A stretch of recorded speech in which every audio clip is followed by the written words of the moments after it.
ترجعون کا جو لفظ ہے وہ جمع کا سیگا ہے. تو یہ چیز میرے خیال سے ابھی کلیئر ہو جانا چاہیے. اور جو لوگوں کو کلیئر نہیں ہو رہی کا مطلب ہے کہ ان کا جو ذہن ہے قرآن پڑھنا ہے اور ثواب لینے کا ذہن ہے, وہ لوگ زیادہ تر مخرج اور تجوید اور قرات پر زیادہ زور دیتے ہیں کہ ہم لوگ کتنی اچھی قرات گا گا کے پڑھتے ہیں.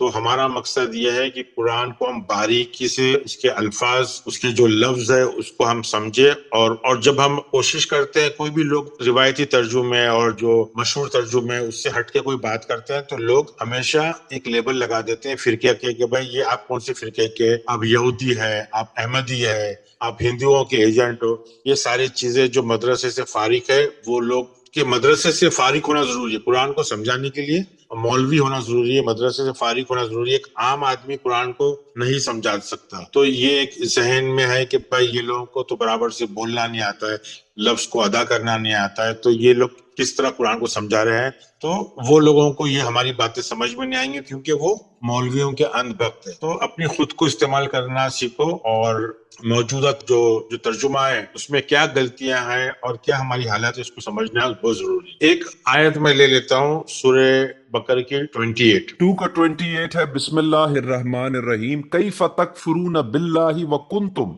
امواتا فاحیاکم ثم یمیتکم ثم یحییکم ثم الیہ ترجعون. روایتی ترجمہ, تم اللہ کے ساتھ کیسے کفر کرتے ہو حالانکہ تم مردہ تھے, اس نے تمہیں زندہ کیا, پھر تمہیں مار ڈالے گا, پھر زندہ کرے گا, پھر اسی کی طرف لوٹائے جاؤ گے. تو اس کا ترجمہ میں بتا دیتا ہوں کہ وہی لفظ آ گیا ترجعون, کہ کیا تم اللہ کے ساتھ کفر کرتے ہو جبکہ تم ہمیشہ سے مرے ہوئے ہو. یہ کن تم جو لفظ ہے نا, یہ ایک ایسا ہے, یہ کن جو ہے کن اور کانا, یہ ایسا لفظ ہے جس میں پریزنٹ, پاسٹ اور فیوچر ساتھ میں آتا ہے. یہ بات ہو رہی ہے کہ تم ہمیشہ سے یعنی تم مرے ہوئے ہو. مرنے کی وجہ کیا ہے کہ تم ہمیشہ کفر کرتے تھے. کفر کرنا مطلب ایگو میں رہنا, انا میں, اکڑ میں, تکبر میں, غلط فہمی میں رکھنا کہ ہم بہت بڑے ہیں, بہت اچھے ہیں, بہت علم والے ہیں, چمک دمک کی طرف راغب ہونا. تو یہ ساری چیز جو ہے کفر کی علامتیں ہیں. اسی وجہ سے ہمارا جو ذہن ہے ہمیشہ مر جاتا ہے, سوچنے سمجھنے کی صلاحیت ختم ہو جاتی ہے. اب یہاں لفظ امواتن جمع کا سیگا ہے, یعنی ہم یہ ساری حرکتوں کی وجہ سے, یہ ذہن رکھنے کی وجہ سے ہماری موت, ہمارا جو مرنا ہے وہ بار بار ہوتا ہے. تو یہاں امواتن کے مطلب ہے کہ ہم کفر کرتے ہیں اور ہم ہمیشہ سے مرے ہوئے ہیں کیونکہ ہم کفر کرتے ہیں اور ہمارا مرنا بار بار ہوتا ہے. تو مرنے کے معنی, موت کے معنی یہ ہے کہ ہماری سوچنے کی صلاحیت مر جاتی ہے, یعنی زمین جیسا بنجر ہو جاتی ہے, ہماری سوچ اور سمجھ بنجر ہو جاتی ہے, اس میں کوئی نئی چیز اگ نہیں سکتی, نئی سوچ آ نہیں سکتی. تو اس کے یہ مطلب ہے. پھر کیا ہوتا ہے, پھر ہم کو حیاتی ملتی ہے, یعنی چانس ملتا ہے, واپس حیات ہوتی ہے. یہاں حیات کی بات ہو رہی ہے, زندہ ہونے کی بات نہیں ہو رہی ہے. زندہ ہونے میں اور حیات ہونے میں فرق ہے. جو زندہ ہوتا ہے وہ مرتا بھی ہے, مگر جو حیات ہوتا ہے وہ کبھی مرتا نہیں ہے. حیات جو ہے وہ علم کے نور سے ہوتا ہے. انسان جو ہے اس کو علم ملتا ہے تو وہ حیات ہوتا ہے, وہ روشن خیال ہوتا ہے, اس کو حیات بولتے ہیں. حیات ہمیشہ زندہ رہتا ہے, اس لیے ہماری اذان میں بھی حی علی الصلاح اور حی علی الفلاح ہے. مطلب آپ کو کامیابی سے جڑنا ہے, اور آپ کو اپنے رب سے جڑنا ہے, اپنے اللہ سے جڑنا ہے, اور آپ کو حیاتی کی طرف آنا ہے. حیاتی کی طرف آنا ہے مطلب اپنے, جب آپ رب سے جڑ جاتے ہو تو آپ حیات ہو جاتے ہو. مطلب آپ حیات, مطلب علم, یہاں بات ہو رہی ہے ذہن کی بات ہو رہی ہے. ذہن آپ کا حیات ہو جاتا ہے, اس کے وجہ سے آپ امر, جس کو بولتے ہیں اپنے اردو میں کیا بولتے ہیں, جیسے آب حیات ہے سر. ہاں آب حیات. جیسا کہ ہم نے سورہ بقرہ کا 154 157 تک پڑھا تھا کہ جو اللہ کے راستے میں قتل ہوتے ہیں, مطلب قتل ہوتے ہیں, جو ان کا سبق سیکھنا جاری رہتا ہے, وہ مرتے نہیں, وہ ہمیشہ حیات رہتے ہیں. تو یہ بات زندگی کی ہو رہی ہے, ذہن کی بات ہو رہی ہے. اچھا, اس کے اندر ایک لفظ آیا ہے یہ آیت کے اندر, سما. جب بھی یہ لفظ آتا ہے تو یہ بات, اس کے مطلب ہے کسی چیز کو دوبارہ دہرانے کی بات ہو رہی ہے, یا کسی چیز کے خالی پن کو بھرنے کی بات ہو رہی ہے, یا کسی چیز کی مرمت کی بات ہو رہی ہے. آپ سما کے معنی لغت میں دیکھ لینا. عموماً ہم ترجمہ کرتے ہیں کہ واپس آنا, پھر ریپیٹ، اس کا مطلب یہ لیتے ہیں. سما کے مطلب ہے بنیادی مطلب اس کا جو ایسنس ہے، مغز ہے، کسی چیز کو واپس اس کی کمی پوری کے واپس لے کے آنا. یہاں سما جو لفظ استعمال ہوا ہے وہ مرنے کے بعد واپس حیات میں لے کے آنا. پھر تم کو مارا جائے گا، پھر واپس تم، یعنی سما مطلب واپس تم حیات ہو جائے. تو مرنا کیا ہے؟ مرنا بہت ضروری ہے، کیونکہ جب مریں گے ہی، جب انسان مرے گا ہی تو وہ حیات پائے گا. مطلب اس میں اس کی مرمت ہوگی، اور اس کی جو مرنا ہے اس کی پرانی سوچ کو دفنانا، اس کی پرانی سوچ کو ختم کرنا، اس کی پرانی سوچ کو مارنا، تو ہی ایک نئی سوچ پیدا ہوگی. تو وہاں یہ ساری مفہوم کے اندر یہ مرنے اور حیات کی بات یہ ہو رہی. تو آپ کو واپس لفظ یمیتکم، واپس آپ کو، یعنی یمیتکم بھی جو ہے فعل مضارع ہے، بار بار مرنا ہے. یہ لفظ فعل مضارع ہے، امپرفیکٹ ورب ہے، فارم 4 کے اندر ہے. اس میں بھی اس کا ایک اشارہ آ رہا ہے کہ آپ کو بار بار مسلسل مرنا ہے، ایک بار نہیں. قرآن میں موت کا مفہوم جسمانی موت نہیں ہے،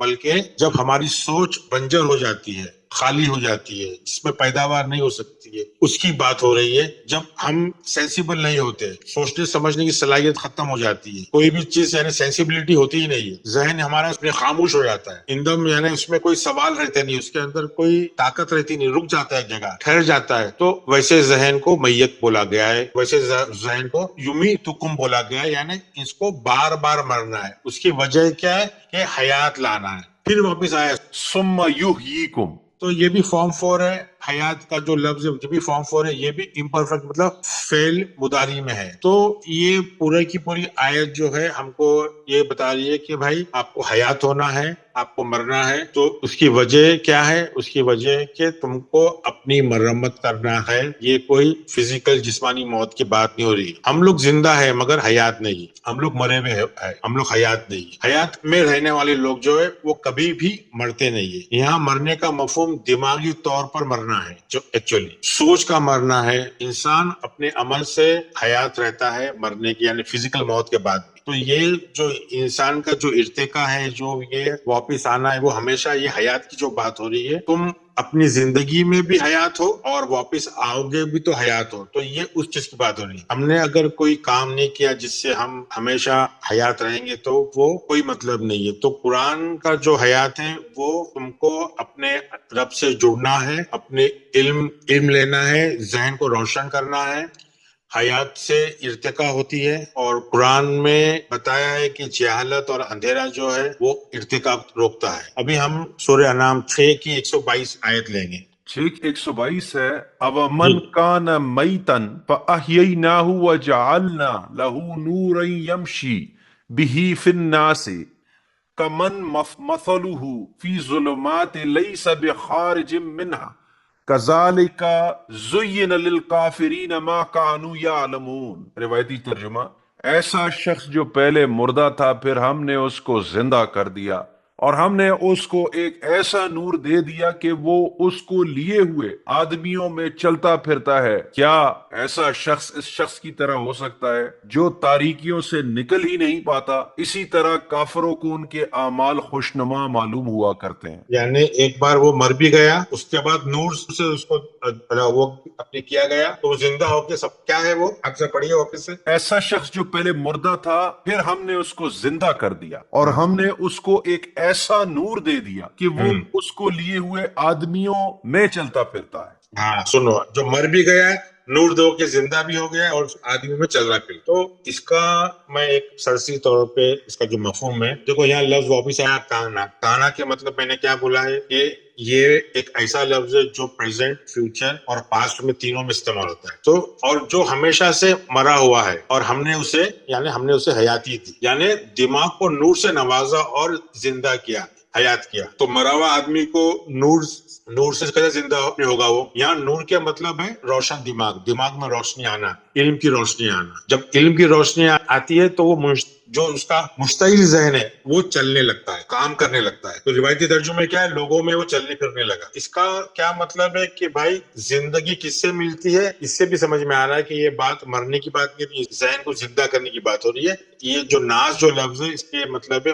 مشتعل ذہن، انسان کا جو بھٹکا ہوا ذہن جو بھٹکا ہوا رہتا ہے, جس میں بہت زیادہ سوالات رہتے ہیں, اس کو ناز کہتے ہیں. تو وہ جب روشن جب نور ملتی ہے تو اس سے اس کا ذہن چلنے پھرنے لگتا ہے, کام کرنے لگتا ہے. اس کی مثال ایسی ہے جو کہ اندھیرے میں ہے اور اسے وہ باہر نہیں نکال پا رہا ہے. اس کی وجہ کیا ہے؟ کیونکہ وہ کفر کے اندر ہے, وہ گمراہی میں ہے, وہ ظلمات میں ہے, وہ جہالت میں ہے, اور اس کو اس کا جو عمل ہے خوشنما دکھائی دیتا ہے. تو وہ اس کے عمل میں خوش رہتا ہے, ہمیشہ اس میں ہی مبتلا رہتا ہے, اور وہ اس سے باہر نہیں آتا. تو 6 کا 122 کا جو امپورٹنٹ پوائنٹ, جو اہم ضروری پوائنٹ ہے, وہ یہ ہے کہ مرے ہوئے ذہن کو نور سے حیات ہوتا ہے. مرا ہوا ذہن جو ہے, جو اس کو روشنی ملتی ہے, روشن خیال ہوتا ہے, تو وہ زندہ ہوتا ہے, حیات ہوتا ہے. اور ذہن جو ہے, ناز اور مشتعل ذہن ہے, وہ نور سے چلتا ہے. انلائٹنمنٹ جس کو کہتے ہیں انگلش میں, روشن خیال. یہاں ثابت ہو رہا ہے کہ یہاں بات جسمانی مرنے کی بات نہیں ہو رہی ہے, بلکہ ذہن کے مرنے کی بات ہو رہی ہے. ایک ہم لوگ نے پہلے بھی لیے تھے سورہ بقرہ کا 154 سے 157. میں ایک بار واپس لوں گا اس کو, اس لیے کہ یہ مختصر سا لوں گا, کیونکہ اس پہ توجہ ضروری ہے کہ یہاں مرنے کی بات نہیں ہو رہی ہے. یہاں آپ نے 6 کا 122 دیکھا, وہاں بھی نور کی بات ہو رہی ہے, جس سے وہ زندہ ہو جائے گا. مطلب علم سے, یہ جو ذہن اس کا مرا ہوا ہے, اس سے وہ زندہ ہو جائے گا. اب 2 کا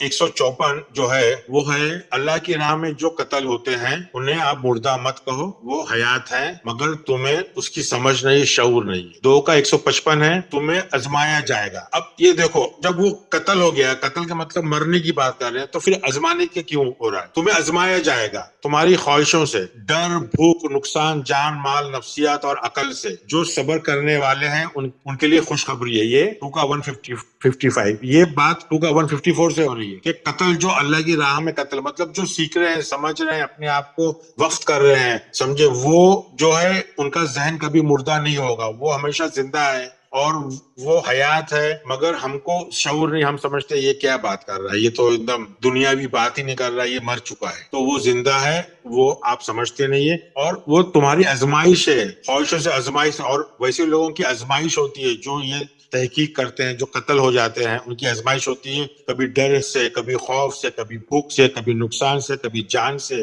کبھی مال سے, کبھی عقل سے. ہر چیز سے ان کا امتحان ہوتا ہے, ان کی آزمائش ہوتی ہے. مگر قرآن کہتا ہے ایسے لوگوں کو صرف صبر کرنا چاہیے, آخرت میں آگے چل کے ان کے لیے خوشخبری. یہ مرنے کی بات نہیں ہوئی, کہ مرنے کے بعد کوئی آزمائش نہیں ہوتی, کوئی بھوک اور نقصان اور جان اور مال کا کوئی ڈر نہیں رہتا. پھر آگے 2 کا 156 پہ, جن پر مصیبت پڑتی ہے وہ کہتے ہیں بے شک ہم اللہ کے ہیں, اور بے شک ہم سبھی کو اسی کی طرف لوٹ کے جانا ہے. انا للہ و انا الیہ راجعون.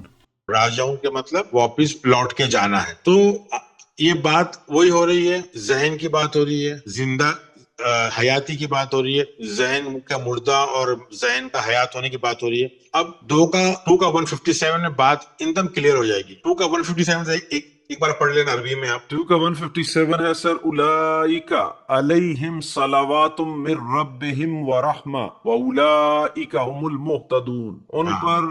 ان پر ان کے رب تعالیٰ کی نوازشیں اور رحمتیں ہیں, اور یہی لوگ ہدایت یافتہ ہیں. ہاں, اگر وہ مر گئے ہیں, ہدایت یافتہ کیسا ہو رہا ہے؟ یہ تو جوڑ کے سیکوینس میں پڑھو تو ان پہ ان کے رب کا صلواتن, رب ان سے جڑ گیا. صلات کے مطلب جڑ جانا, صلوات.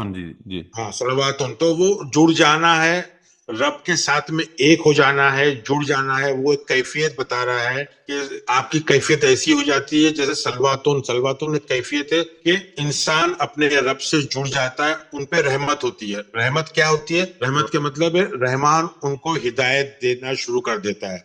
تو یہ آپ جب 2 کا 154 سے آپ دیکھو گے تو یہ آپ پتا چلے گا کہ یہ پورا کا پورا مفہوم مرنے کی بات نہیں ہو رہی ہے, یہ روشنی ہدایت کی بات ہو رہی ہے. اور یہ ایسے بہت سارے آیتیں ہیں, انشاءاللہ ہم ایستے اس کے لیے بہت لمبا عرصہ جائے گا, کیونکہ اس کے لیے اتنے سارے لفظ ہے کہ یہ ساری چیزیں جو ہے ہمارے ارتقاء کے لیے بات ہو رہی ہے. انشاءاللہ نیکسٹ 5ویں حصے میں ہم سورہ بقر کی 102, سورہ بقر کی 200, اور سورہ آل عمران کی 177 اور سورہ توبہ کی 69.